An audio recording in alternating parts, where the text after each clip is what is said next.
গোলা নিষ্ক্রিয় করলো ভারতীয় সেনাবাহিনী। জম্মু কাশ্মীরের পুঞ্চে 6টি পাক গোলা নিষ্ক্রিয় করলো ভারতীয় সেনাবাহিনী।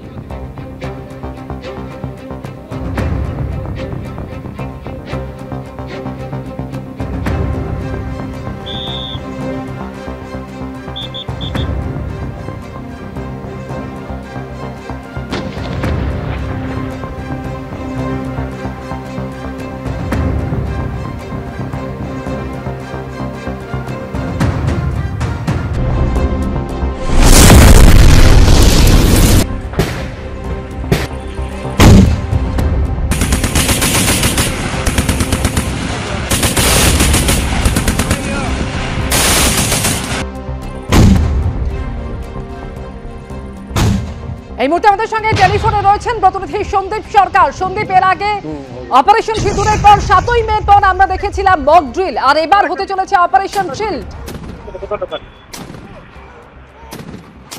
দেখো, ইতিমধ্যেই আমরা যেটা দেখেছি যে এডিজি সিভিল ডিফেন্স তার তরফ থেকে এই সমস্ত রাজ্যের মুখ্য সচিবদের এবং অ্যাডমিনিস্ট্রেটরদের কাছে নির্দেশিকা পাঠানো হয়েছে আজকে, এবং এই নির্দেশিকা গিয়েছে পাঞ্জাব, রাজস্থান, গুজরাট, হরিয়ানা এবং চণ্ডীগড়ে, অর্থাৎ পশ্চিম সীমান্ত লাগোয়া যে সমস্ত রাজ্য রয়েছে সেই সমস্ত রাজ্যের ডিরেক্টর অফ সিভিল ডিফেন্স এবং তার পাশাপাশি কমান্ড্যান্ট জেনারেল হোমগার্ডকে এই নির্দেশিকা পাঠানো হয়েছে।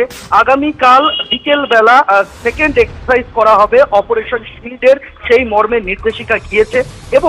এবং এই যে মক ড্রিল হবে সেই মক ড্রিলের মধ্যে যদি শত্রুপক্ষের থেকে কোনো রকম আকাশপথে হামলা হয়, তা সেটা এয়ারক্রাফটে হোক কিংবা ড্রোনের মাধ্যমে বা কোনো মিসাইল অ্যাটাক হোক, কোনো হস্টাইল সিচুয়েশন যদি তৈরি হয়ে যায় তাহলে কি করতে হবে সাধারণ মানুষকে সেই সম্পর্কে সচেতন করা, এবং তার পাশাপাশি কিভাবে পরিস্থিতির মোকাবিলা করা হবে সেই মর্মে কিন্তু আগামীকাল আবারও সেই ড্রিল অনুষ্ঠিত হবে।